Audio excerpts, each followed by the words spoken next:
గతంలో ఆ రోజు అన్ని ఉద్యమ పార్టీలు, తెలుగుదేశం పార్టీ, జనసేన అన్ని కూడా కలిసి ఆ రోజు మదనపల్లిని జిల్లా కేంద్రం చేయాలని చెప్పి పోరాటం చేయడం జరిగింది.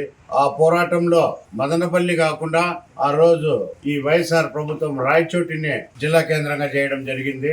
కానీ మదనపల్లికి ఎన్నో అవకాశాలు, సౌకర్యాలు, ఎంతో చరిత్ర కలిగినటువంటి మదనపల్లిని ఆనాడు పూర్తిగా విస్మరించి జిల్లా కేంద్రం కానికుండా చేసిన ఘనత ఈ పెద్దిరెడ్డి మిథున్ రెడ్డిది, ఈ పెద్దిరెడ్డి రామచంద్రారెడ్డిది, వీళ్ళిద్దరిదే పూర్తి పాత్ర అని చెప్పి తెలియజేస్తానా. కానీ ఆ రోజు మదనపల్లి సాధనా సమితి, వివిధ ప్రజా సంఘాలన్నీ కూడా కలిసి ఆ రోజు ప్రతిపక్ష నాయకుడైనటువంటి చంద్రబాబు నాయుడు గారి దృష్టికి తీసుకుపోవడం, మాకు జరిగినటువంటి మదనపల్లికి జరిగిన అన్యాయాన్ని ఆయనకు వివరించడం, చంద్రబాబు నాయుడు గారు స్పందించి మదనపల్లిని ఖచ్చితంగా జిల్లా కేంద్రం చేయాల్సినటువంటి ఆవశ్యకత ఉందని చెప్పి ఆయన కూడా అభిప్రాయపడుతూ ఆ రోజు మాకు తెలుగుదేశం పార్టీ అధికారంలోకి వచ్చిన వెంటనే మదనపల్లిని జిల్లా కేంద్రంగా చేస్తానని చెప్పి ఆయన ప్రకటించడం ఆ రోజు ఎంతో హర్షణీయమైన విషయం.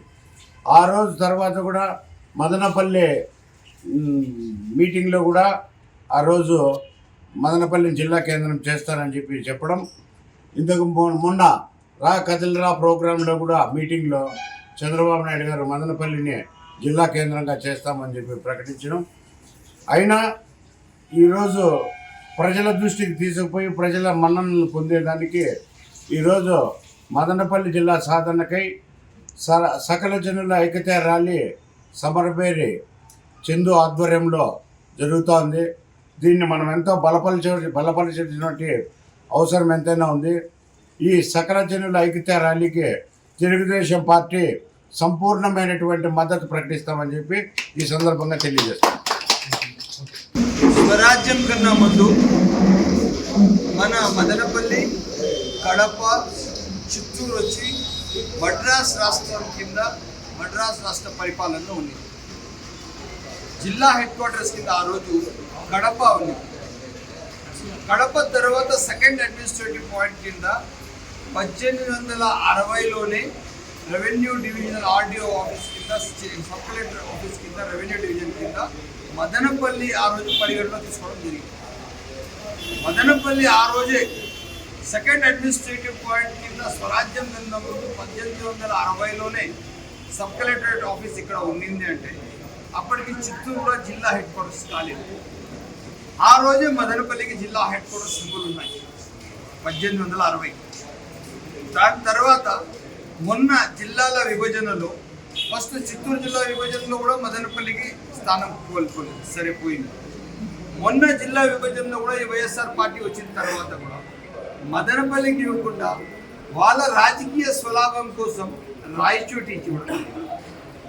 మదనపల్లి ఎట్లంటే it's called poor man's Ooty. జాతీయ గీతం పెద్దలు రవీంద్రనాథ్ ఠాగూర్ గారు, యానీ బెసెంట్ గారి విన్నపం మేరకు ఇక్కడ రావడం, ఇక్కడ బెంగాలీ భాషలో ఇంగ్లీష్లో ట్రాన్స్లేట్ చేయడం, ఇక్కడ మొట్టమొదటిసారి పాడడం, దేశానికి జాతీయ గీతంగా అందించడం జరిగింది. అటువంటి మదనపల్లికి జిల్లా కింద చేయకుండా ఈ వైఎస్ఆర్ పార్టీ పరిపాలనలో రాయచోటి ఇచ్చిన దానికి ఈరోజు మా తమ్ముడు చందు బహుజన సేన కార్యక్రమం భాగంగా 20వ తేదీ మొదలు పెడుతున్నారు. తప్పకుండా మా పూర్తి మద్దతు ఉంది.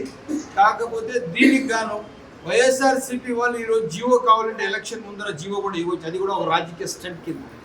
బట్ మాకు ఆ జీవో మీద అవసరం లేదు. పూర్తిగా మదనపల్లికి జిల్లా హెడ్ క్వార్టర్స్ హంగులు ఇవ్వబోతున్నాము. పెద్దలు చంద్రబాబు నాయుడు గారు సముచితంగా ఉన్నారు, నిర్ణయం తీసుకున్నారు.